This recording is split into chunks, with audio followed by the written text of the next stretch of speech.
Graham Mack. BBC Radio Merseyside.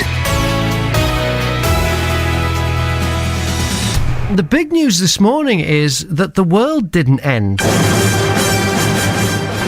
Yeah, there was a prophecy based on the fact that there was an eclipse, a supermoon and an asteroid all on the same day yesterday. That's supposed to mean the end of the world. So if you believe the prophecy and you've woken up this morning a bit disappointed, don't worry. It's not the end of the world.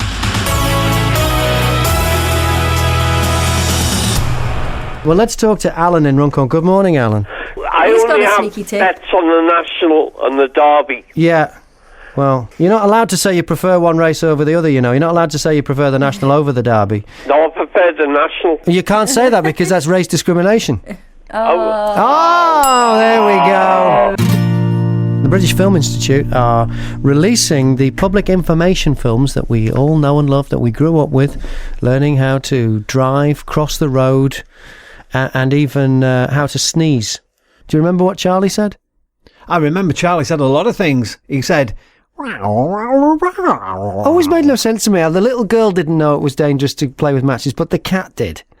It's like... Graham Mack on BBC Radio Merseyside. Sad news this morning about George Martin. Really sad news. I mean, he did live to a ripe old age. Yeah. 90 years old, that's not a bad innings. But what a legacy that he's left behind, because he was... lots of people have been called the fifth Beatle. Yeah. But I think it was John Lennon who said that he was really the only one who truly warranted it, because pretty much everything that they ever did, he was the producer on, and he was responsible for giving them their sound and introducing them to these arrangements that they didn't really knew existed before. And yeah, just what a legacy that man has left behind. It really was. And you've got to remember, before the Beatles he was a success. He also did comedy albums, Peter Sellers, The Goons, and that's kind of how he learned to get round the multi-track thing, because they only were limited at originally with only 4 tracks. Yep. I think 2 before that, but he worked out how to bounce sound down to get multi-layers and get more voices, which when he came to Sgt. Pepper, it was just perfect practice. And so the innovations that he brought in as well, not just on, you know, as you say, the musical side, but the studio innovations that he brought in. And I think, you know, for Merseyside as well, we have to give him a little nod of the head, because the legacy that the Beatles went on to leave here, when you think about the tourism, we're going to be talking about tourism and the fact that we just won a wonderful award last night, but the millions of pounds that we get every year on the back of the Beatles, who would they have been the same without George Martin? He was the one who got them the deal in the first place. I don't think no one else would sign them. Do you know one of the things that no one seems to talk about George Martin, and it might sound minor, but I think it's a big deal, is when he produced Beatles, particularly the singles. I remember they used to go in and work on singles, whereas now people do an album and then take singles off. They used to work on singles. All of the Beatles singles start with something that jumps out of the radio at you. And I think particularly for American radio at the time, when there was all this music going on, in Britain we weren't playing, apart from the Pirates, we weren't playing that much pop music. In America, it really had to stand out. If you think of the beginning of every Beatles song, from Love Me Do with that harmonica, to Please Please Me with the harmonica and the guitar, to From Me to You with da da da da da dun dun, and then She Loves You is doodle She Loves You, and I Want to Hold Your Hand is da da ding. There's a guitar riff. There's no way that the Beatles wrote those songs with those beginnings. Like She Loves You must have been, well, you think you've lost your love, well, so hey, yesterday. But just gone straight into it, and he's put the intro on. He's made it's got to start with something that jumps out and grabs you first off. Do you know, it is true what you said, because just going through them and thinking about every single one of them, and Hard it's Day's so Night distinctive. with that crang, every single one. Help, every song single starts jumping out the radio. That's got to be the producer that's done that. Within the first few bars of them all, you know exactly which song is coming up. So each one was given its own identity, but also something that said, this is the Beatles. Yeah, listen to this. Instantly recognisable as the Beatles. An amazing legacy. Yeah. BBC Radio Merseyside.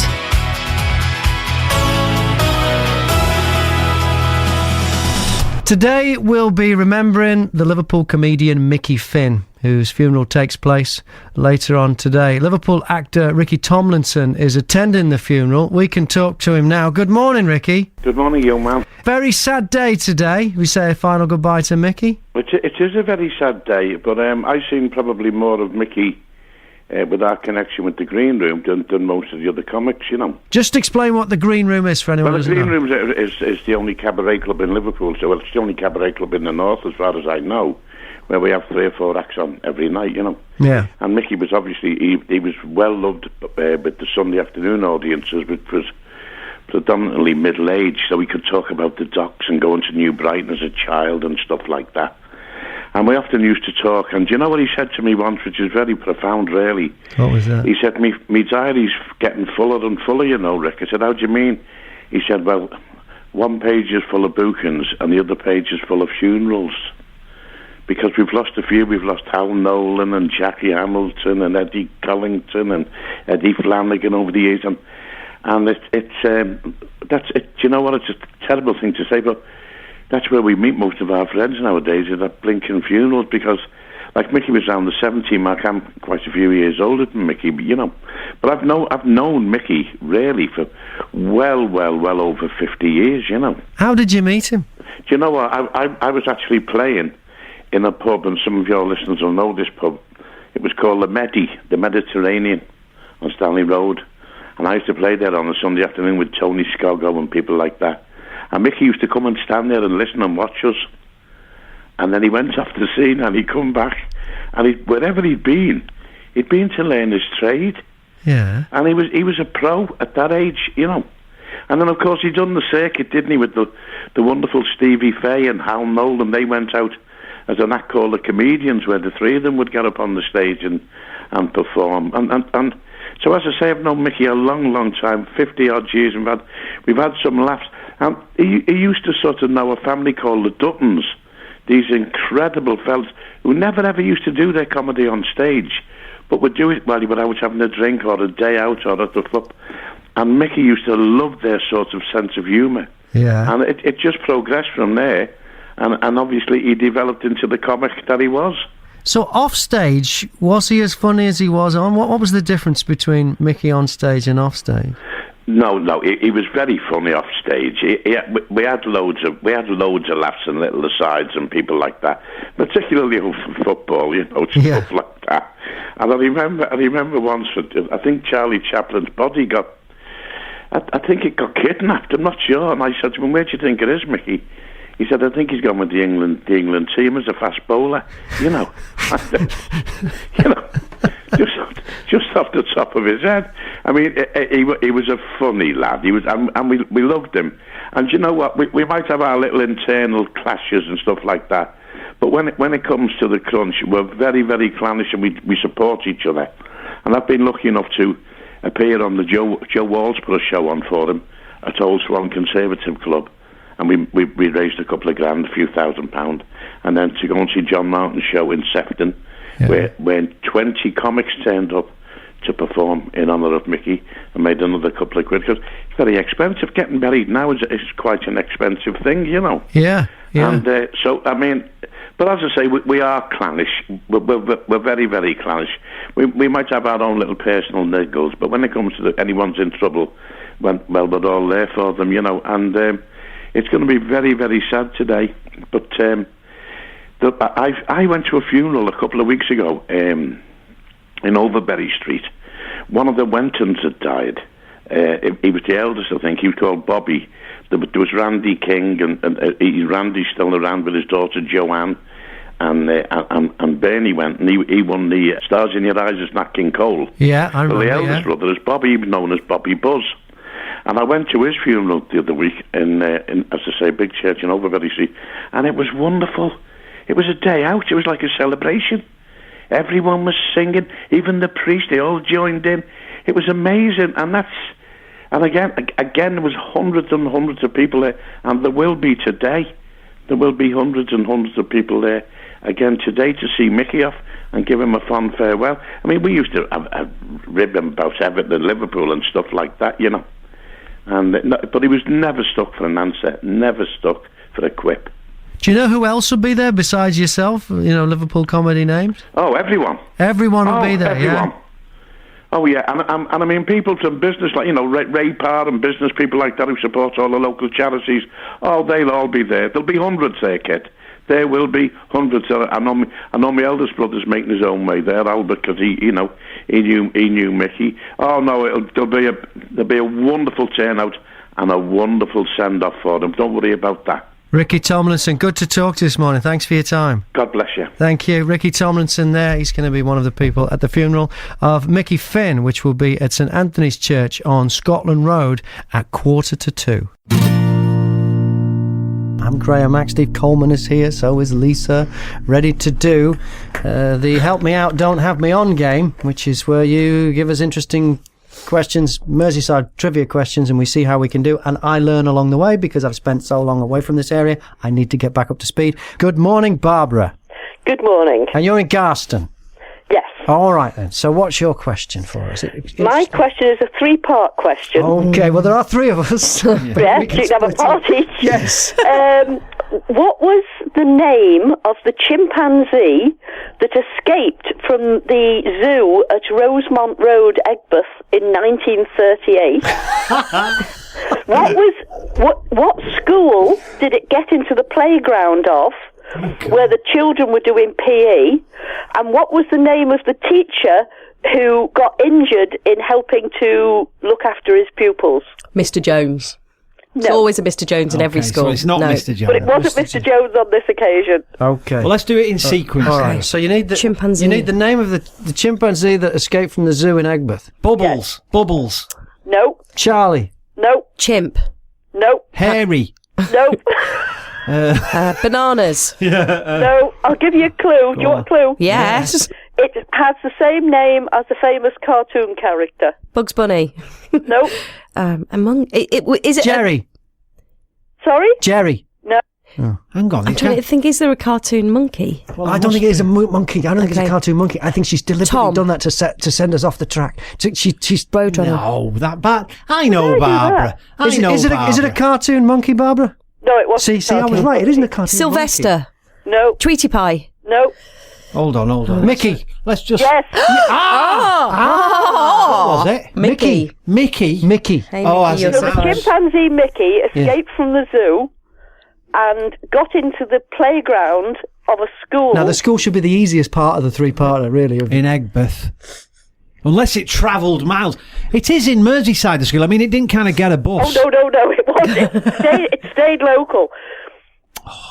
See, and it's, when did you say, 1930? 1938. I mean, the school zoo was names... open apparently from 32 to 38. It closed in 1938. Can we just go for, like, Egbert School? Because, of course, Egbert schools Primary. have changed. Saint something? No. Oh. Where the I don't could have think- got half a point for Saint, couldn't I? get the school. No. I don't think we're going to get the school, Right. Barbara. The school was Sudley Road School. Sudley Road, of course. I should have known that. I should have known that because Yeah, you should. way back in 1938, I remember walking past Yeah, it. you would. And we need to know the teacher's name. Yeah. And it was a man. So it was Yeah. Sir. I'm just going for Sir. So we've had Jones, Mr. Smith, No. Mr. Chumley Warmer. No. Is it a common name that we could hazard a guess No, at? it isn't, actually. No. Oh, well. Okay. No. What's it rhyme with, Barbara? What's it rhyme? It rhymes with ball. Oh, you see, Mr. Hall. No. Oh. Mr. Tall. No. Mr. Small. Mr. Small. I know it's Mr. got Fall. that. We have got that desperate where we're rhyming words with ball. Ball, call, doll, fall, goal, hall, jaw, call, lol, mall, Shawl. No. Oh, tall, Spall. wall, Mr. Wall. No. we're not going to get this, but this No, is, we're not gonna I get want to it. know more about the chimp. Actually, Yeah, and why do you know so much about it, Barbara? Why? You know everything about this story. His name was Mr. Gall. Oh, there you go. we should have gone through the alphabet. I did, and I missed that one out. Yeah. Yeah. But my dad talks about this story all the time. He remembers it happening. He wasn't one of the children. He was about 16, 17 at the time. And I think I might have a false memory. But the chimpanzee, it was the fourth time the chimpanzee escaped. It eventually got onto the roof of a house and was shot. Oh, for a happy ending. No, it wasn't a happy end. And it was stuffed. Was it ever? Well, I'd heard a couple of things. One that it was in the stuffed the stuffed chimpanzee was in Lewis's store until Lewis's was bombed in 1941. But I actually think I remember seeing the stuffed chimpanzee in Sudley House in the 1950s when I was a kid. Right. So I'd love if anybody knew whether it was in Sudley House as in the 1950s. And where is Mickey now?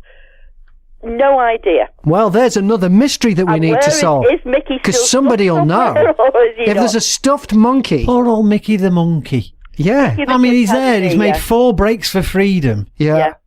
And apparently, every weekend, he was taken out of his cage and chained up on a big long chain. His favourite toy was a football, and he used to throw the football at the people who came into the zoo, and they would throw it back to him. And was he on his own? Because monkeys and apes have to live in a troop. There's a hierarchy and everything. I honestly don't know. Yeah, 1938 though. Then you know better. This story was all confirmed for me because last year I took my dad to Sudley House Museum, and we met there in the cafe. We met a lady who was the daughter of one of the people at the zoo, and she grew up in one of the houses in the grounds of the zoo. The zoo was in Rosemont Estate, which is a 12.5 acre estate in Egbert. Amazing facts. It is. I'm learning so much. Amazing facts, Barbara. My dad managed to print out some information about it, and I'm going. Part of me's going. Part of this story is coming from that. All right. Well, Barbara, thank you very much. That was a fascinating story. I'll tell you what, you go some way to top that, actually. If you were watching the Daily Politics with Andrew Neal the other day, you would have heard him get taken down by Charlotte. You know what I mean by the nanny state? The government telling you what to do. Isn't this just another example of the government trying to tell you what to do? Well, Mr. Neal, do you remember on January 31st, 1983, when seatbelts were made compulsory? Compulsory, you had to wear them. It wasn't a popular idea, people didn't like it, but do you know how many lives it saved a year? I think you're going to tell me. Yes, 300 lives per year, because the government did something. What do you say to that? If it's saving lives and it's helping the NHS, I think we should be told what to do. When I was your age, and someone told me not to do something, that usually meant I tried to do it. Maybe you weren't educated properly enough about health and well-being. Well, many people have said that. Just brilliant. Now, Charlotte's mum, Tina's on the phone. Good morning, Tina. Good morning. How old is Charlotte? She's 10. Does she like a good argument? Oh, she loves a good argument. How were you feeling when you heard her say that on the telly? Well, it was the whole episode was half an hour, so that was just a small clip of it, but we couldn't quite believe it, to be honest. But she was coached by Alistair Campbell. Oh, was she? Yes. So were you down there, or were you at home watching? No, we didn't watch. We didn't see the episode till everybody else did Friday morning. So you heard about all the fuss, though? She went to London alone. Did she really? At 10? She did, with a chaperone. So you hear all about it, all the fuss that it's caused, and then you see it? No, we watched it on CBBC on Friday, and then the fuss has happened since. Oh, I see. And how about locally on the Wirral House, the fuss been? Well, that's just starting now, I think. I think it's been more national and international, actually, over the weekend. So. Can you put Charlotte on? I can. I'm scared to talk to her, actually, in case she... She is a harsh interviewer. Yes, I'm sure she is, yes, a tough guest. All right, well, let's talk to Charlotte. How are you, Charlotte? You all right? Yeah, I'm fine, thanks. So talk me through this. You're there with Andrew Neal. Was he getting on your nerves, or were you staying cool? I think I stayed cool. Andrew Neal was quite a nice man. Was he? Okay. Yes, he is very good at his job. Yes, but when he's saying things that you don't agree with, you've got to pull him up, haven't you? Yeah, of course you have. Nice man or not, yes. So the overall experience, what do you think? It was amazing, life-changing. I loved every minute. And how have your friends at school reacted to it? Have you talked to them yet? Yeah, I have talked to them. They like it as well. I've been very popular in school lately. Have you really? Okay. Yeah. Now, are you thinking of a career in politics? Yeah. Are you? I see. So what would you change then? Well, I'd fine people for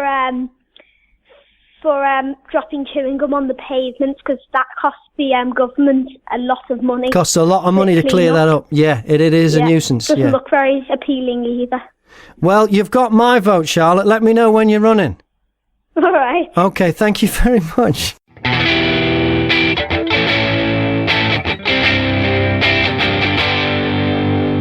Good morning, I'm Graham Mack, and looking for your connection to celebrity after this lady has bought Ringo's house, so she's got herself a massive connection to celebrity there. I know that when I was an air conditioning engineer in Sydney, Australia, the contractor I worked for had the maintenance contract for Government House, which is the Governor-General of New South Wales official residence. Anyway, we used to look after it, and one day the Queen was coming to visit and was going to stay in Government House, and they got all a bit panicky, and they rang me at home and said, can you just come out and double check the air conditioning in the Queen's bedroom? That was before she showed up, but I went into the Queen's bedroom and checked out her air conditioning unit, make sure it was okay. Single beds, by the way. Anyway, I'm going to give that to me as a connection to celebrity. The Queen, pretty big celebrity. What have you got? What's your connection to celebrity? 0151 709 9333. Graham Mack. BBC Radio Merseyside. From 9:30 this morning, Sean Styles is on the air, and he's here now. Do you know what? Some of the things you've been talking about today with the 70s decor. You had a glass coffee table, right? And it had a picture of a matador and a dancer, a Spanish dancer. Where it's at, that was right in the middle of our living room. Ooh, that sounds like a nice If anyone broke that, your mum would say, you know, this is why we can't have nice things. Oh, yeah. Hiya, Kathy's in the city centre. How are you? Hiya, Graham. You all right? Yeah. I've got a picture of myself with the Beatles. How did you get that? Well, can I just read this short thing out and you'll know? Okay. Claim to fame. I wrote this out years ago. Yeah. I wrote back the years to my teenage days in the 60s when all the bands played. None of them had made it yet to the top. I sometimes think, do I regret not keeping that date with Mike from the Searchers? Oh. But at 17, we were just flirters. Where have they gone? I know of one, Del Shannon. We were close, but he was shot by his gun. The Beatles went top and everyone screamed. To the Grafton we went, they were the cream. They played their gig and were having a break when I spotted some guy ready to take a picture of them he wanted so bad. I thought, this is my chance, move over, lad. When I looked to my right, oh what a sight. Excuse me, I've got a cold. Paul McCartney smiled at my delight. I've never seen that photo from that night in 63. Until recently a friend dropped it on my knee. I didn't know that friend back then, nor did he know me. It took over 40 years just for me to see. How did they find you? It was a friend. I was working in a shop. Yeah.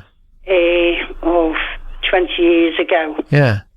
In a furniture shop. And the guy in the shop next door was a jeweller. Right. And he used to come in, have a coffee, and we used to talk about the 60s and everything, you know. Yeah. And he kept saying, I know your face from somewhere. So we used to go to the different places where the Beatles played and that. Yeah. And he come in a few days later, and he threw a load of photographs on the table. And he went, look at them, all black and white, you know. Yeah. I was looking through them, and I went, and he was waiting for a reaction. Yeah. I went, oh my God. And he went, I knew that was you. And how many years later? 40 years since then. And you hadn't changed that much, Kathy? No, I've got the big beehive. And I remember the sweater I had on. Yeah. And I remember jumping up and Paul McCartney saying, who are you? But never turned. I just went, shut up. Shut up, you're in the picture. You got a picture with him. So have you got the picture now? I've got the picture. Isn't that cool? That is cool. And a great story as well. Couldn't believe it.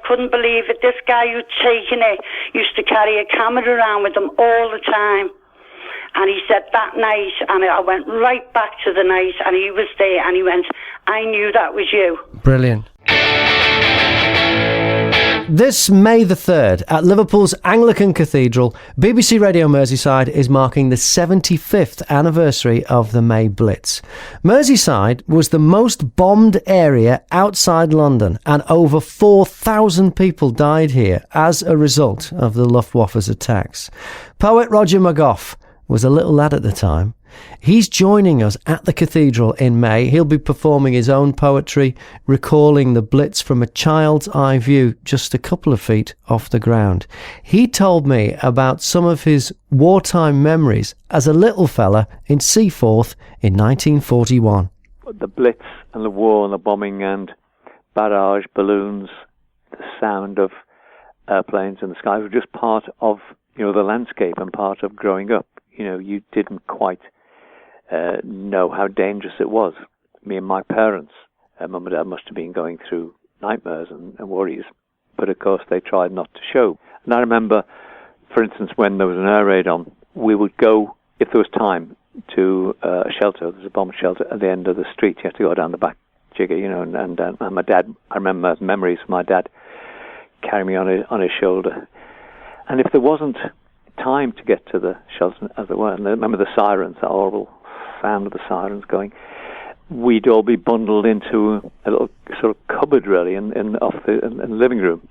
And my dad had put Brenda and I, my sister, we'd lie on the mattress on the floor.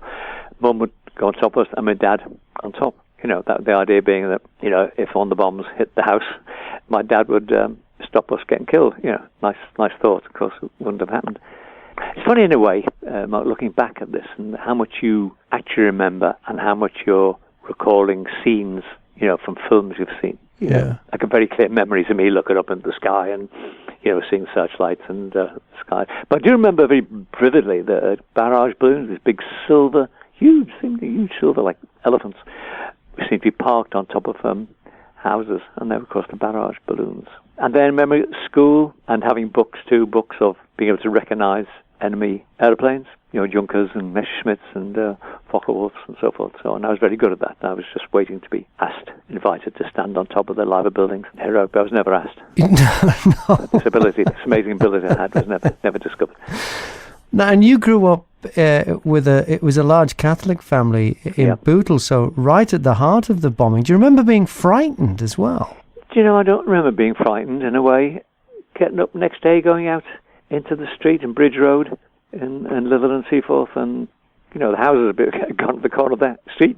Some people you knew, they weren't there anymore, and then there's just like smoking ruins and debris and bombies. That were the playgrounds. Throwing slates at each other. Everyone, that was the game. Everyone used to collect shrapnel, and these the bombs and stuff and fins from bombs. It was just part of your playground. There was a time, though, for you on Crosby Beach when your subconscious protected you, though, wasn't it? God, well, yeah, I've forgotten about that. Yeah, that was when I was, again, all the beach were now the Anthony Gormley, wonderful Anthony Gormley statues. That was full of barbed wire, rolls and rolls of barbed wire, minefields. These I remember these concrete sort of pyramids. These would stop the enemy troops landing and all the tanks going in and evading us. So that was again part of the landscape. So I remember going down. I do remember this. My aunties took us, myself and my sister, down there for a day on the beach, and me managing to run away. And in my memory, I was following a ball. Remember this ball bouncing away, and I followed the ball and got through this barbed wire fence. Little black studs in the sand, but I was like jumping in between. Next thing, an auntie, must have been a teenager really, Auntie Kath, picked me up, and she was like crying and screaming, didn't know why, and carried me back, and been a minefield. Years and years later, when I saw my Auntie Kath, I said, Auntie Kath, did I really run out of minefields? It's crazy. And she said, yeah, you did. And I said, following this ball. She said, no, it wasn't a ball. No, it was the dog. And apparently I'd followed the dog, a family dog, onto the minefield, and it had blown up in front of me. And I've got no memory at all of this dog blowing up. In a funny way, like goes back to what we were saying before, how much do you remember and how much is real? Yeah. How the mind and the brain is able to just blot out. And it turned the dog into a ball. Yeah. Because you knew it was easy for you to cope with. I could cope with that. As a child, I could cope with this, the pulling ball. I cannot recall now, even now, a dog blown up in front of me now. Well, Tuesday, May the 3rd, 75th anniversary of the May Blitz at the Cathedral. Yeah. Can you give us a taste of one of your works that you're going to be performing? Yeah, here's a poem. And it's just called How I Learned to Read. Learning to read during the war wasn't easy, as books were few and far between. But Mother made sure I didn't go to sleep without a bedtime story. Because of the blackout, the warm, comforting glow of a bedside lamp was not permitted. So Mum would pull back the curtains and open wide the window. And by the light of a blazing factory or a crashed Messerschmitt, cuddled up together, she would read sauce bottles, jam jars, and my all-time favourite, a tin of Ovaltine. So many years ago, but still I remember her gentle guidance as I read aloud my first sentence. Sprinkle 2 heaped teaspoonsful of Ovaltine. Barbara from Gattaca, what's your connection to the celebrity? Hello, Graham. I've got 2 connections, actually. 2? Yes. Yes. One of them, I just split up after my teenage romance. Yes. I went to the Cavern on my own, sat down watching the Beatles on stage. Yeah. And some fellow came and sat at the side of me. We started chatting. He was ever so nice. Yeah. Mike McCartney. Paul's brother. Paul's brother, correct. We went out together a few times. Yeah. Now, he was a trainee hairdresser. Right. So I often went round to their house in Fort Lynn Road. Yeah. And because I had long hair, he was made up. He could do all sorts of things with my hair. Right. And some were a bit hideous, but some were absolutely gorgeous. But quite often, Paul came in, sometimes with John, but mainly with George. Yeah. Hey, Dad, we've just written this. What do you think? And the two of them would get on the piano and hammer something out, and Dad would say, "It's all right." Can you?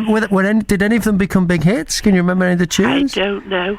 Right. Honestly, I mean, at that stage, you don't take things seriously. So was this this was early 60s then? They were already very early, yes. Yeah. And then one day I was there, an evening, and Jim said to me, This is Paul's dad, Jim. Yeah. Jim, yeah. Will you do me a favour? I said, go on, I'll try. What is it? He said, the Beatles are going to Germany in the morning. Yeah. And Paul split his stage pants. Right. And he said, 3 fellows, needle and cotton, we're not very clever, are we? No. So he asked, would I fix the pants? So I started sewing the pants. And it was getting later and later. And he insisted on me giving my home phone number. Right. So he rang Mum and he said, now look, Barbara's being very good here. She's fixing our Paul's pants. Yeah. Please don't worry. She is going to be a little bit late. But, she's okay, fine. And he said, remember this. When they're top of the pops, you can say, my daughter fixed Paul's pants when they had nothing. And I actually think if they hadn't have had those pants fixed, that they wouldn't have become the name that we know them as today. I think you are responsible for the Beatles' success. Many have claimed the 5th Beatle title, Barbara. I'm going to give you a ding for that because that is pretty good. Thank you. All right, thank you very Before much. Before you go, yes. George Harrison at Paul's one night. Yeah. I'd been to America on holiday, and I'd brought an album of Chet Atkins home. Yeah. Caribbean guitar. Yeah. George wanted to buy it from me. He was on his knees begging me to sell it to him because it wasn't released in the UK, and I wouldn't sell it. And you wouldn't sell it? No. I mean, I love that album. And I was cursing because it was released in England a few weeks later. Oh, well, I'm sure he got made some money. Yeah, you could have done, and then you could have just bought it anyway. Yeah. Yeah. All right. Thanks a lot, Barbara. Thanks for listening. And thank you for enjoying your show. Thanks a lot. I wish you'd take over one of the regular shows. I do really. You're great. Oh, well, thank you, Barbara. That's lovely for you to say that. Thank you so much. Thank you. Talking about Journeys from Hell. Good morning, Dave in Kirby. Hello, Graham. You all right? I'm fine, thank you. What's your tale? Right, this is a tale back from '79. It was, Graham. Right. Yeah. Me and a couple of mates from Kirby, we'd spied these holidays. You could get a coach trip to Athens and back. I think it cost about £40 at the time. Yeah. And it was 2 days there and 2 days back. So we set off 2 days. Yeah, fine. We got there, got to Athens, and then we spent 4 weeks island hopping around Greece and whatever. Got back to Athens afterwards to pick up our coach, and we met up with the coach in the courier. The courier decided he needed to go back to the office to sort something out, so the driver dropped him off, but he had to drive back round to find the courier again. Yeah. Couldn't find him. Yeah. So we spent about 4 or 5 hours driving around Athens trying to locate where he dropped the courier off. Yeah. Unfortunately, the courier was the only one that spoke any English. So he was left behind, so we were left with this driver who couldn't. And now this coach was filled with all nationalities, Graham. Right. So I remember there was you saying about New Zealand, there was a group of girls from New Zealand who'd got on. Yeah. With all kinds of lovely food in silver foil and what have you. Yeah. Canadians, Americans, and us lot from Kirby, like, you know, well, as I say, there was 3 of us. Yes. And off we set then, like, you know. Yeah. We got up to, I think we were going to Yugoslavia or Czechoslovakia at one point. And we stopped off at this place to get some food, which we were queuing up. And back then, that was sort of, they were like behind the Iron Curtain.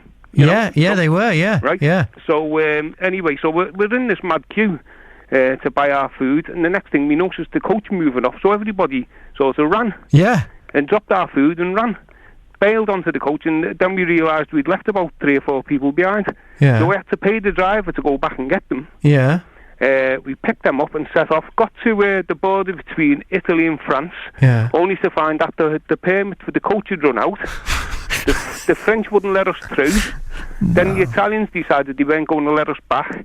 So we were stuck somewhere. I think it was between the Alps. Like, you know, we were just stuck there for about 8 hours. Yeah. While the Italians decided that we could come back through, so long as we Scoobied out the country, like, you know. Yeah. So we ended up going on this mad. Now this journey should have taken us, as I say, it was 2 days there and 2 days back. Yeah. Ended up taking 4 days, Graham, right?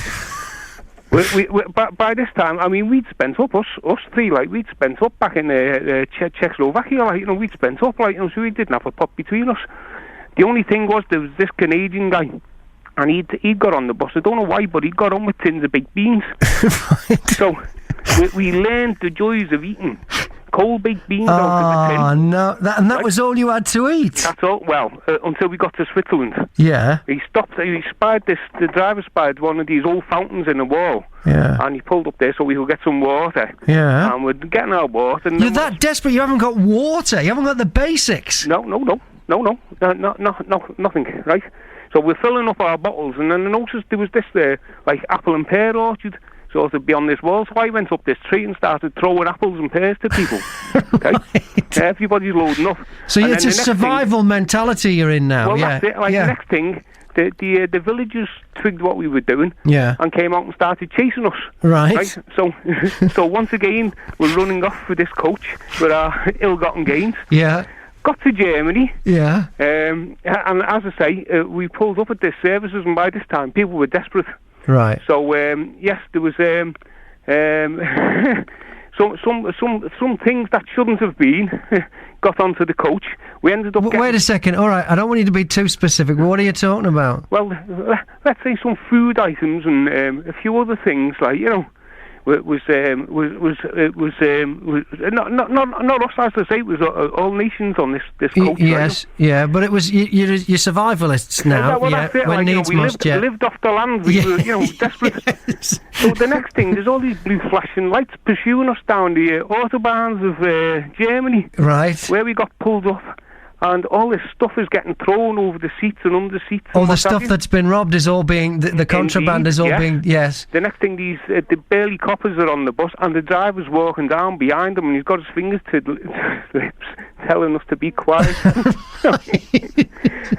And as I say, Graham, it's got to be one of the funniest holidays I'd ever been on. But it was a coach trip from hell, that one. But so close to disaster. Yes, there's a fine line between disaster and the time of your life, isn't there? Well, as I say, the only thing I can think of, Graham, is that courier that we lost back in Athens must have had the paperwork, and that was it. Oh, of course, yeah, that's what it is, and that's what stopped you, yeah. And also had the language skills that could have helped out at certain stages. But it was brilliant. You know what I mean?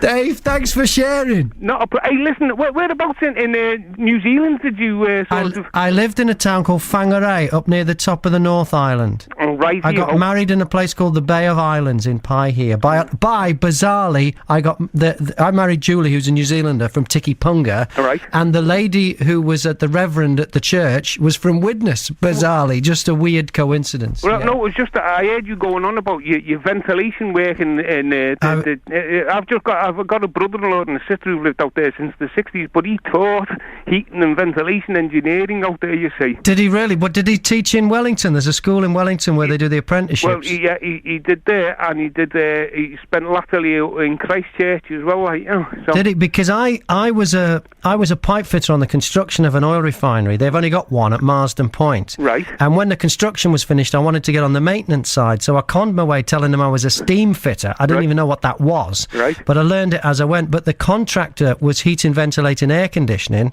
and I found out that the refrigeration engineers were making more money than me, so I did the refrigeration apprenticeship by correspondence. Yeah. But that's what they do there. They do the theory side by, you know how we have day release at Tech? Right. They do the theory side by correspondence. But it was a place based in Wellington where they do all the training for the whole country. That's probably where was it your brother, you say? Brother-in-law, yeah. Brother-in-law, that would be where he worked. He's still doing it part-time now, like, Yeah. you know, but he's clocking on a bit now, like, you know. Yeah, and so he lives down there. So he lives in Christchurch now, you say? Christchurch, yeah. Was he Ron like, you know, but... was he all right after the earthquake a couple of years back? No, they're still sort of, sort of trying to get things sorted now, Yeah, like, you know. yeah, they are. They're still not back on their feet. Yeah, totally down there. it was a bad time for them 5 years ago, like, you know, so... But as I say, they're clocking along, like, you know. Have you visited New Zealand? I have. It's absolutely beautiful, Isn't like, it? You know? Yeah, it is. Yeah. At the moment, they're off visiting the daughter out in Hokitika, like, you know. Yeah. So, that's the top end of the South Island. That's right. Yeah. But, beautiful country. It is a good country, and if you do go, don't go on a coach trip, Dave. You've got four. No, I'll stay off the coaches. All right. Thanks a lot. All right, Thank you. Dave. Cheers, mate. Let's talk to Derek in Wavertree. Good morning, Derek. Good morning, gentlemen. How are you? And Morning. Kat's a lady as well. Sorry. Don't forget me, Derek. Never forget you. In the 1960s, a jockey called Fred Winter won the National on a horse called Sundew. But he did something that had never been done before, and it never happened again. What happened? Not allowed to do it anymore. He went. He went round the inside of the. Did he take his hat off and reveal that he was actually Elizabeth Taylor? No. Graham Mack on BBC Radio Merseyside. The Liverpool Zoo Park on Rosemont Road in Aigburth was home to all sorts of exotic creatures back in the 1930s. A couple of weeks ago, we heard from you and some of your memories of one of the zoo's most memorable animals, Mickey the monkey, although technically he's an ape because Mickey was a chimp. Eva Park grew up at the zoo. She got in touch, and I went round to see her, and she told me why the zoo was such a very special place for her.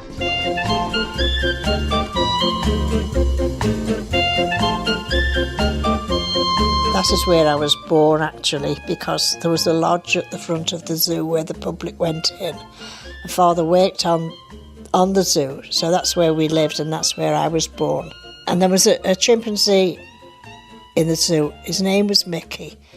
Everyone thought he was fierce, but he wasn't. I want to talk about Mickey and what happened to him later, but what other animals were in this zoo? Well, there was a very beautiful foreign lady called Sumitra. She lived in a caravan on the zoo and she was a snake charmer, but she kept her snakes in the caravan. And of a day she'd walk around with them round her neck. You know, I always remember her saying, "Stroke them, they're smooth," but I wouldn't. There were lions, elephants. My sister, she's 12 years older than me. Dad used to send her down the Vale for the Echo every night. And this night, it was early evening, but it was dusk, murky. And he was sending her down the Vale for the Echo. She came running back. She said, Dad, the lions are in Elmswood Road. So my dad went to the big house and they got the rifles and the men and they went to Elmswood Road. And there were Shetland ponies that had got out. They weren't lions.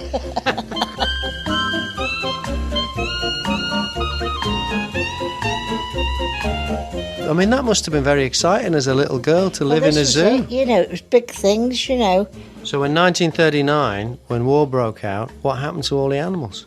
They'd been evacuated. I don't know where to. Right, so like all the kids were evacuated. Mind you, that was later, wasn't it? I was evacuated, yeah. Mr. Rogers sold the whole thing, you know, and I think it was derelict right through the war because there was no building going on.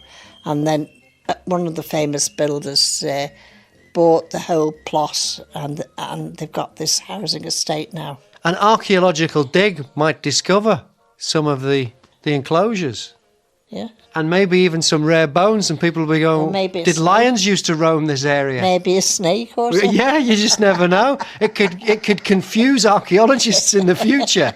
And you're the key to the truth of what really happened. There was a zoo in Mossley Hill. Yes, happy days.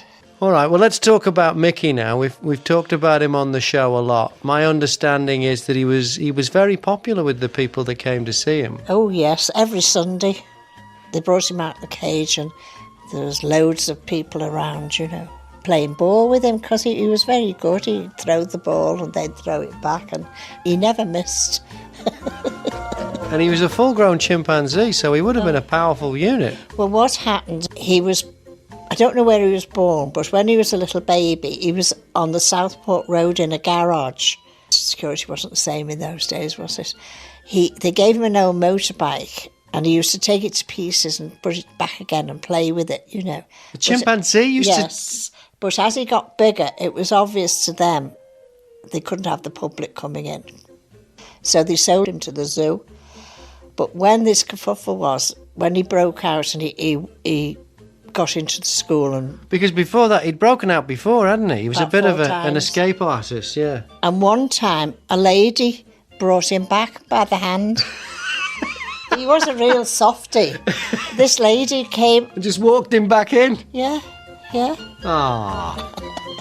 But when all the trouble was and the police were there and the army were there trying to get him, he got one of the police motorbikes and ripped it to pieces because he was used to motorbikes, you know, so... And he ended up in a school and there was a hero teacher, Mr. Gall, who protected the kids. Yes, the children were playing football and he got this one boy by the ankle, you know, upside down by the ankle. Kid must have been terrified. And so the teacher went to try and save the child and Mickey wounded him. So then it was a sad ending. Like King Kong on the Empire State Building, who was misunderstood and was shot at. Yeah. That's exactly what happened to Mickey. He was on top of a house. In Lugard Road, he was on the chimney, and they brought the army in from Egberth Road, from the TA, and they shot him off the roof. And then, of course, he was stuffed and put into Lewis's. But we don't know where he is now. There is some suspicion that he was on display at least for a short time at Sudley House. Do we think that was after Lewis's, or...? Oh, it would have been definitely after Lewis's. So it looks like he may have survived the Blitz. Well, the stuffed version. I don't think anybody ran in to rescue him. It must have been a part of the building where it was safe. I'm sure you'd be the envy of many kids growing up in a zoo with exotic animals, snakes and lions. It would do them good today, wouldn't it? Instead of pressing buttons. Eva, it's a pleasure to talk to you. You're living history. Thanks for filling in a load of the blanks about the zoo in Mossley Hill and Mickey the monkey. Wasn't she a delight? Lovely to meet Eva.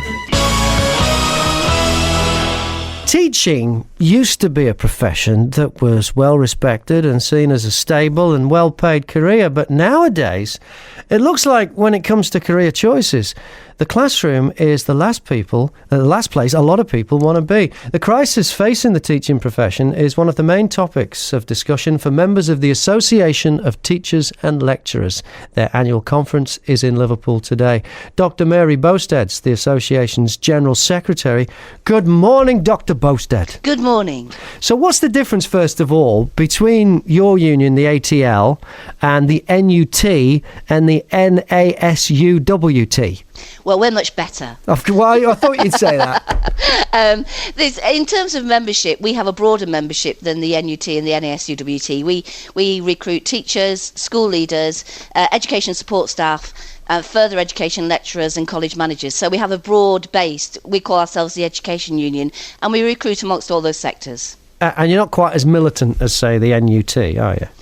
We think we are professional, and we think we are committed teachers and lecturers and support staff. I'm not going to say anything about another union. Okay, nicely deflected. Thank you. All right, now, this isn't your first time in Liverpool, is it? You must like it here. We love it in Liverpool. The conference centre is fantastic. It's in a beautiful position. The people are so friendly, and it's won the best conference centre 3 years in a row, and I can see why. Now, you're the General Secretary, so do you have more of a say in where the conference takes place than anywhere else? Because you've got links to the area. I have. I'm from Manchester. I don't hold that against me. I am from Manchester. But no, I have no say. It's decided on a basis of good hotels, good conference centre and a good price. That's good for Liverpool, isn't it? You had such a great time last time. You're going to have another bash at it. Yeah, we're coming here for 5 years. We really love it here. We think it's a fantastic venue.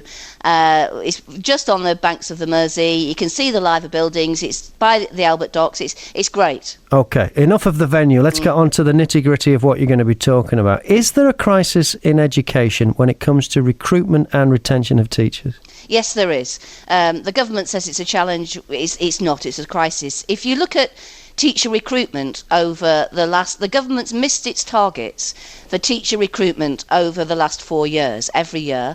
And if you look at 17 secondary subjects, there are shortages in 14 of them, and those are major subjects like English, maths. It's not just sciences. There's subjects. Design technology has only recruited under 50% of its target. So the shortfalls in recruitment are now cumulative, year on year shortfalls, which means the situation is getting worse.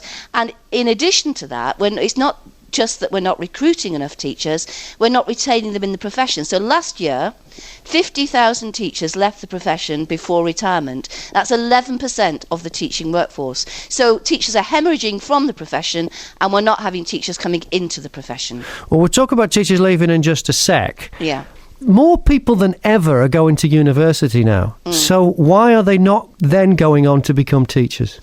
I think there's a combination of factors. I think now the absurd working life of teachers is now very, very apparent. I mean, the government's own figures show that teachers work an average of 60 hours a week, and that average includes the school holidays. So actually in school time, in term time, teachers are working absurd hours, starting at 7 o'clock in the morning, finishing at 9, 10 o'clock at night, and working at least one day every weekend.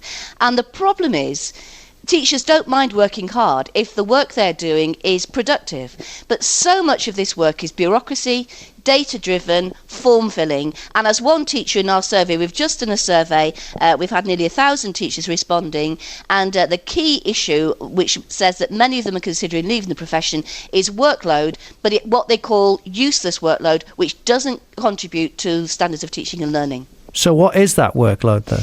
It's form filling, it's filling in data sets for children, it's absurd amounts of marking. Every time a child writes a sentence, it has to be marked.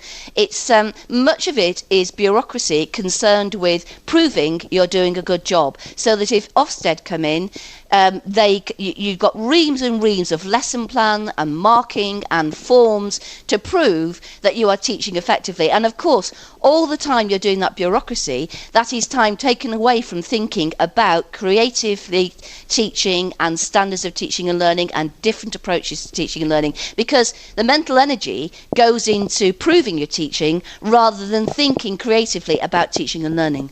We do need, teaching is such a valuable profession, it's such an important thing. We do need some way of measuring, though, how effective teachers are, though, don't we? Absolutely, we do. But we need clever accountability. We need accountability that measures the right things, not the amount of paper you filled in. Okay, and that's the same reason why people are leaving the profession, is it? Yes, it's workload pressure, and the other reason why people are leaving the profession is they do not agree with the government's, with the new national curriculum, which is basically, it's like a grad grading approach. It's facts, facts, facts, knowledge, knowledge, knowledge, and many teachers are saying this is inappropriate. We're not creating schooling which is going to promote a lifelong love of learning. We're not harnessing children's creativity. literacy. In the primary school, it's a curriculum which is phonics, literacy and numeracy, and a broad and balanced curriculum which would get children interested in learning and loving school is being denied to them. And of course, the rise in children's mental ill health, many teachers are saying in some ways is connected to a very narrow, very instrumental curriculum. Are you saying, like a lot of people have said, that the focus has been on getting kids to pass exams, not get them to learn? Well, if you consider that when children start school, they do a baseline. When they start at 4 or 5, they do a baseline test. Then the government is talking about reintroducing timed exams at Key Stage 1. You've got the chaos of testing at Key Stage 2, where the government's changed its guidance at least 11 times since September. You've got new GCSEs and new A-levels, which are going to be really wholly based on timed exams. And you think about people's working lives, and you think about the work that you do in the future. How much of that is based on sitting in a room by yourself at a desk writing for 2 hours? Of course, exams have their place, but they have completely invaded our education system and pushed out other ways of assessing children and young people, which better performing systems do much better. Official figures suggest, though, that 7,500 more teachers are in the classrooms now than there were 2 years ago.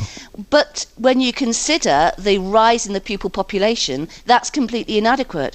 Over the next 5 years, we are going to see there's going to be another 350,000 pupils in the classrooms, and the rise in teacher numbers is inadequate to deal with that pupil budge. Over 10 years, we're going to see 500,000 more children in the classroom. So we're going to need many more teachers and many more teachers remaining in the profession. So what's the answer? Well, the answer is several things. First of all, the government has got to stop inventing policy on its feet. And it's got to, the best performing systems have long-term education policy, 15 to 20 years, and they hold steady. So everyone knows what they're doing. That's the first thing. Secondly, we've got to tackle workload, and we've got to ensure that teachers have reasonable working lives. And thirdly, we've got to make schooling a place which is a joyous place, which is, where pupils and teachers work hard, but with a balanced curriculum, not dominated by tests, which themselves, the results of which can be quite inaccurate. Just on workload, a lot of people listening to this would be going, come on, teachers get so many holidays. I mean, 6 weeks in the summer. Well, actually, when teachers get to the end of term, they are exhausted, and much of that holiday will be spent preparing for the new year. I know teachers who'll say, I'll have 2 weeks off, and then the 4 weeks, I've got a new syllabus starting in September. I only got the syllabus in June. I've got loads of new knowledge that I have to prepare for that, and I'm working. No teacher now takes 6 weeks off. They work. Okay. All right, then. Well, just one final thing. Academies have been in the news. Government plans to make every school an academy. Will that fix things? Well, it's remarkable, isn't it, how it seems to be that the Secretary of State for Education, Nicky Morgan, and George Osborne think this is a good idea. It's remarkable that even the chair of the 1922 Backbench Committee, Graham Brady, has said that he's written to Nicky Morgan saying this is going to centralise the education service and put power into the hands of businesses. And when you consider only 3 of the biggest multi-academy trusts perform better than nearly half of local authority schools, you see that this is no recipe at all for raising educational standards. This is educational political dogma, not what works. So it won't work. The plan to turn every school in the UK into an academy will not work? No, I think it's a complete nonsense. There's no evidence that it will work on current academy performance. Indeed, the evidence on current academy performance is it will make standards worse. Dr. Mary Bowstead, General Secretary of the Association of Teachers and Lecturers. Enjoy the conference in Liverpool. Thank you. I'm sure we will. Thank you. Thanks for your time. In just a few weeks' time, BBC Radio Merseyside will be commemorating the 75th anniversary of the May Blitz. Tuesday, May the 3rd, 1941, was the worst night of the bombing. BBC Radio Merseyside will have a special event at Liverpool's Anglican Cathedral. It was a week of destruction and mayhem, but so much detail is recorded right here in the city's central library, which itself was bombed. Roger Hull is a researcher in Liverpool Records Office in the library. He's been telling me about that night. And just to warn you, you might find one or two of the details here a bit graphic.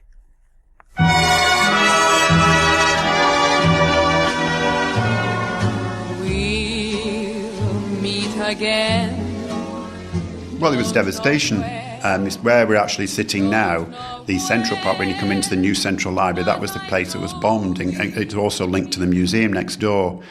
We lost about 150,000 books, and we still have the sheaf catalogues of all those which were destroyed. Fortunately, the Picton Library and the Hornby Library, the gems of the Central Library, were left intact. We're going to have a look at some photographs in a minute, because here there's all sorts in the archive, isn't there? Minutes of council meetings, the actual reports of firefighters as they track the bombs across the city. It makes for some pretty harrowing reading, doesn't it? Oh yes, it does. We have this building control which lists the incidents hour by hour, really, and the 3rd and 4th of May. We've got here at 3rd of May 41 at 4:20, Mr. Grimes' ambulance driver returned to depot. 4:25, Frank Allen rescue party arrived and commenced work with Hines. Don't know where. All gas cut off in Chancel Street. Oh dear, Sergeant Nicholson found limbs of male in number 33 Chancel Street, so it is quite gruesome at times. Delayed action bomb exploded. Yes, that's Goodness 54 me. Ullett Road. Oh, here we are. Iron Bridge, Sefton Park. One mine crater about 100 yards north of Iron Bridge in Grass Bank. Palm House extensively damaged. No other craters in the vicinity. Incident closed.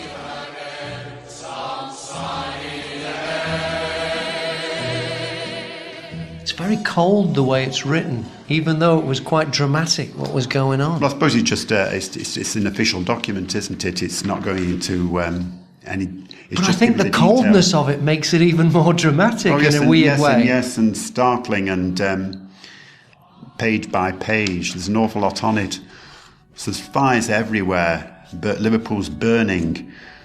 Littlewoods, Hanover Street, that was very heavily bombed. Number of girls trapped, Hanover Street, blocked by debris.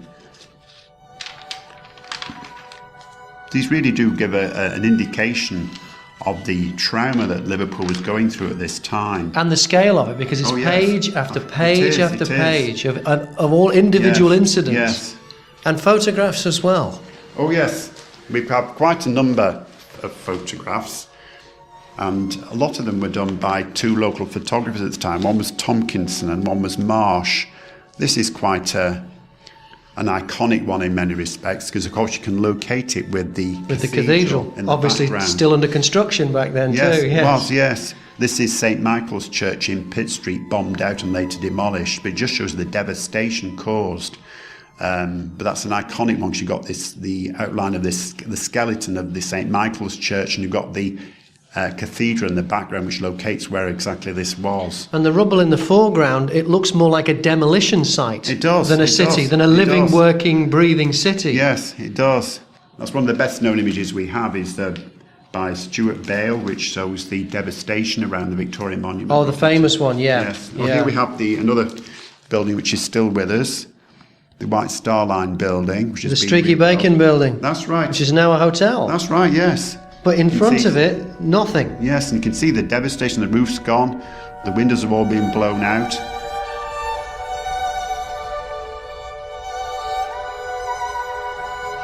Oh, it's just... It's amazing they brought the White Star building back to life when you see the devastation there. And you've got some photographs, well, they were taken locally, but we've got some others that were taken by the Germans. Now, these are aerial maps of Liverpool. When would these have been taken? Well, this one is November 1940, Birkenhead, Liverpool. And it actually lists in red ink the key areas they would think would have to bomb, like the dock areas. So these are reconnaissance photographs of the area before the main air raid of them picking out what to hit. So we've got a black and white picture which looks, to my eyes, like a black and white version of what we now call Google Earth. That's right, yes. But it's been taken from a plane from, I'm guessing, high altitude, because this is a daylight photograph. This is not night time. November 1940. So they came over in daylight and took these pictures of Liverpool and Birkenhead and the river. Yes. So you can even see ships on the river. You can. And in red ink, they've marked out with letters A, B, C, flak. Does that denote that that's anti-aircraft? I'm guessing flak, but I'm looking at, I don't know what the German word would be. There's a lot of German writing underneath. Yes, there is, yes. And these are actual targets for air raids. There's quite a bit on Garston, because there are major docks at Garston. And the gasworks as well, I suppose. Now, if someone wants to come in and look at this kind of stuff, can they? I mean, yes, the by all Central means. Library. If you want to look at the actual archive volumes, they would need to make an appointment in our search room. But there should be no problem with that, and you just need a library ticket to come and do that. With the photographs we've been looking at, those are on open access by the search room door, and you don't need to make an appointment to look at those. You can look at any time the library is open. Now, it's the big one tonight. And before the game, Liverpool and Dortmund fans will sing You'll Never Walk Alone at Anfield. How did that song become Liverpool's anthem? Well, the other day, I went to get my car's air conditioning regassed, and the bloke who did the work told me he has the answer. Good morning, Ian Parkinson. How are you, Ian? Morning, Graham. I'm fine, thank you. You started to tell me a tale of how Liverpool fans got to sing You'll Never Walk Alone, and it's all because of your dad. Yes, that's right. A few years back, my mum told us she'd been to the Liverpool FC tour, just as a little reminder. My dad died in 1980, so he died a long time ago. But she went to the Liverpool FC tour about 5-10 years ago, and when you were going round the cop, the guy said, "We don't know why the cop came to sing You Never Walk Alone."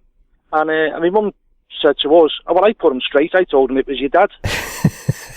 So there was a stunned silence, and we all turned and said, what do you mean? She said, "Well, you know your dad was a singer, and he did all the operatic stuff. He used to do the clubs around Liverpool, etc." And she said, when Jerry Marsden got to number 1, the song come on before the match. He was warming his voice up before the show that night, started singing in his operatic voice, and his mate threw him on the barrier, and he just turned around and sang to all the cop, and they joined in. So Jerry's song was being played by the DJ in the ground, but You'll Never Walk Alone was one of your dad's numbers in his act, was it? Yes, yeah. He used to sing it, the way it was done in the musical Carousel. Yeah, Rodgers and Hammerstein, He used to sing it in that way. So we all sort of stood there in the stunned silence and slowly said, "Why didn't you tell us this 30 years ago, so to speak?" So yeah, that's basically the story. That's the story. And what told us. What's your dad's name? Harry Parkinson. Harry Parkinson is responsible for the cop singing You'll Never Walk Alone. But it was because I interviewed Jerry Marsden a couple of years ago on BBC Radio Merseyside, and he said it was to do with the song being in the top 10 and the DJ playing it. But that's not to get them to all sing. You're saying that did happen, but it was your dad that got them all singing. Oh yes, certainly. Yeah, Jerry had brought it out as I think it got to number 1. Now you're a musician yourself as well, Ian. I have a little tinkle, yeah. Yeah, you play guitar and you sing. Yes, that's right. And you gave me a CD once the air conditioning was all working. You gave me a CD. Tell me about the history of this song then. Well, moving on a few years, we played into Milan in the Champions League away from home, and my 2 brothers went, Alan and Barry. And I have to be honest, I was a little bit worried about them because we heard about trouble in Italy and things like that. Yeah. And as it turned out, it was okay. But I'd gone to the pub to watch the match and had a few too many, as you do, and we won. And I was just walking home, sort of thing, and I still had my brothers on my mind as such. And for whatever reason, I thought about my dad, and I suddenly thought, and he sang "You Never Walk Alone," and straight away this little extra bit come in to the tune of the Spying Cop. Yeah. And this song suddenly come into my head. And by the time I got home, I wrote a few lyrics down, went to bed, woke up next day with a hangover, and then basically nailed the song as such. So, and the rest is history. I played it to a few people. They liked it. I got it recorded at a proper recording studio, which is hence you've got the CD. Yeah. And I've managed to sell a few copies down the years and just donate the whatever I get from it to the Jospice in Innswoods. All right, and the song tells the story about how your dad started them all singing "You'll Never Walk Alone." Yeah, that's the song in essence. Ian Parkinson, let's have it. Let's hear it now. Good to talk to you, and thanks again for sorting out my aircon. You're welcome, Graham. And tell you, everyone in Liverpool's got a story. Ian, thank you so much. And this is it, to the tune of the Spying Cop.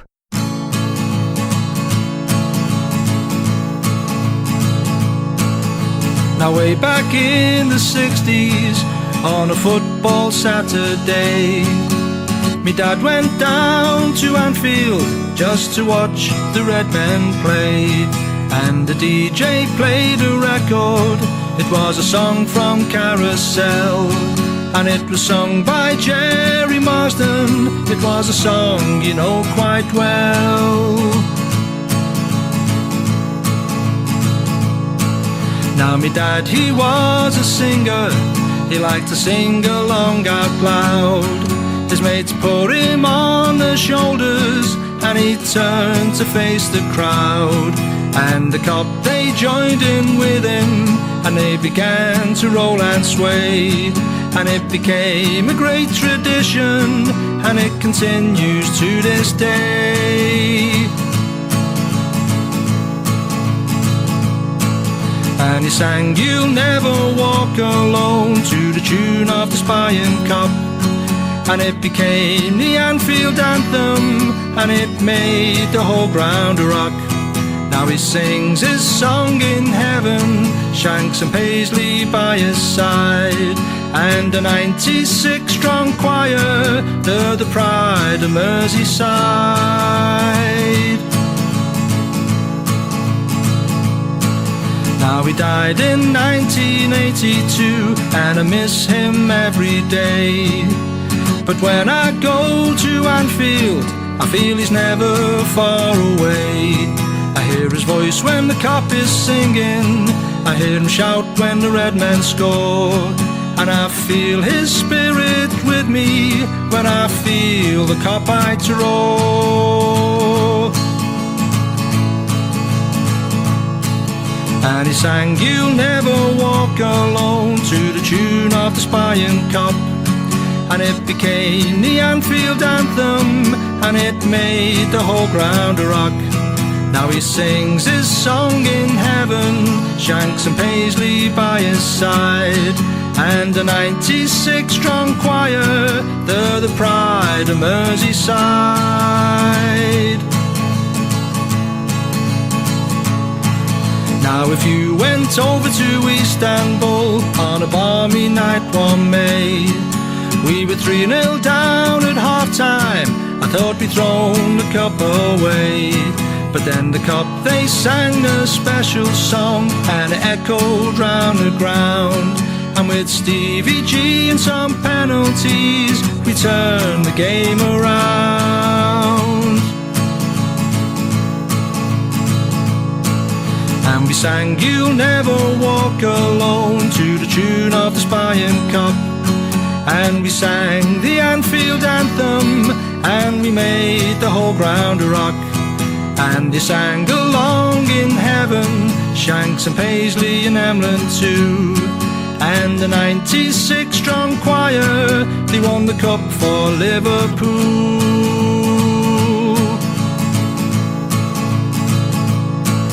And he sang You'll Never Walk Alone to the tune of the Spying Cop. And it became the Anfield anthem and it made the whole ground rock. Now he sings his song in heaven, Shanks and Paisley by his side, and a 96 strong choir, they're the pride of Merseyside.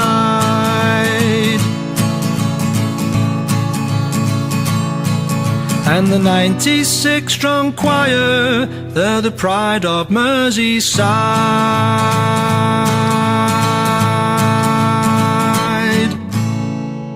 Thanks for all your calls over the last few weeks in Help Me Out, Don't Have Me On. This is where you've been testing us with amazing facts about Merseyside.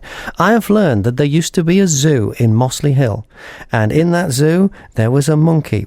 Ended up going out and meeting Eva, who grew up in the zoo. She was born there, her dad worked there. She was tremendous, and she gave me more details about Mickey the monkey, because of course he was stuffed, and then he ended up in Lewis's on the top floor. And we know that Lewis's got bombed during the Blitz in 1941. I don't know, maybe they'll change that expression. Maybe you bombed our monkey could be, I don't know, I'm just saying.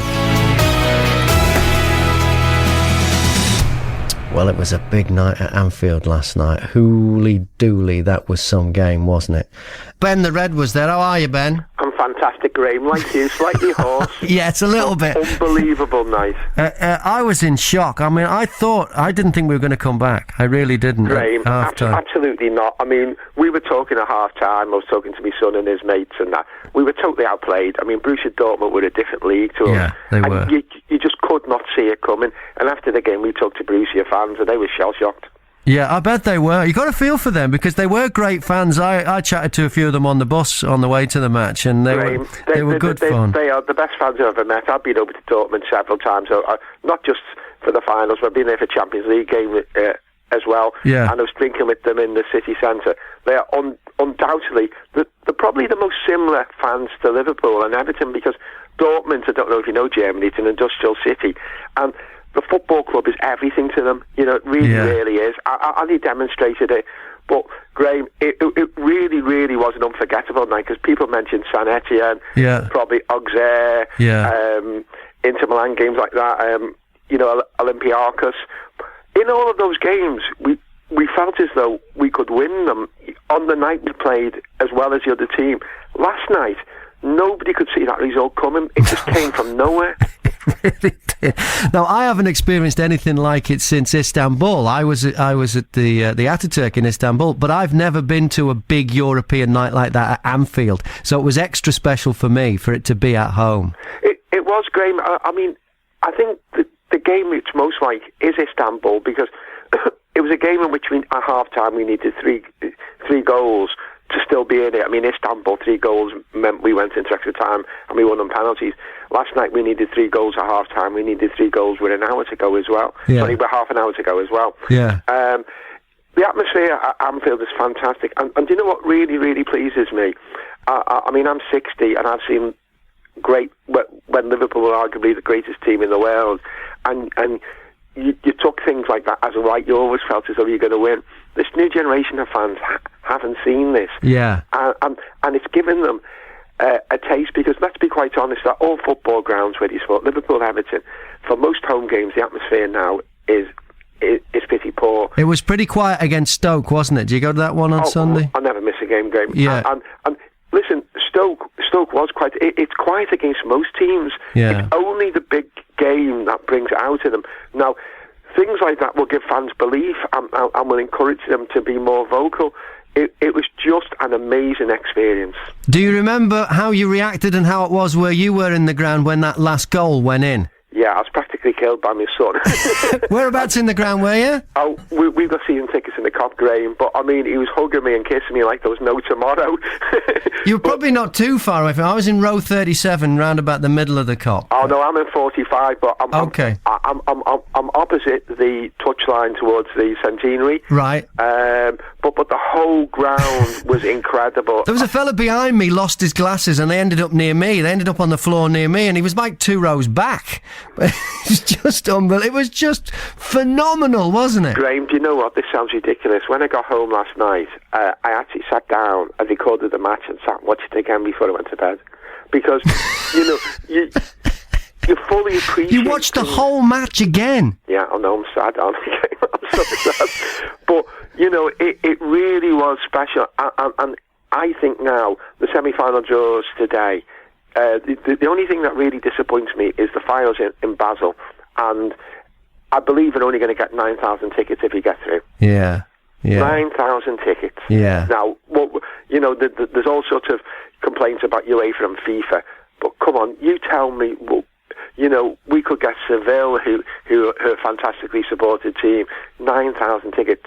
Yeah. We've got the semi yet, though, Ben. Don't get carried away. No, don't get me wrong. Yeah. I mean, we've got to win the semi, and I'm not counting my chickens, but all I'm saying is that there's a wave of enthusiasm and fans getting behind it. And this will, we reached the Champions League final in 2007, we lost, but if you count 2005, you're talking about 11 years, so there's going to be another generation of kids who've never actually seen a European final. I would be over the moon to go and watch it, but the chances of them getting a ticket are diddly squat. Yeah, well, let's not dwell on that just now. Let's just enjoy last night for now, and then see who we've got in a semi. Graham, you're absolutely right. It's a fantastic night, and I'd just like to say this as well. Well done on your 6 weeks. Oh, thank you. It's been good listening to you, and I hope we hear you again on Merseyside fairly soon. Thanks for that, Ben. Cheers, mate. Thank All you. the best. Cheers. Cheers. Ta-ra. Bye. Graham Mack. BBC Radio Merseyside.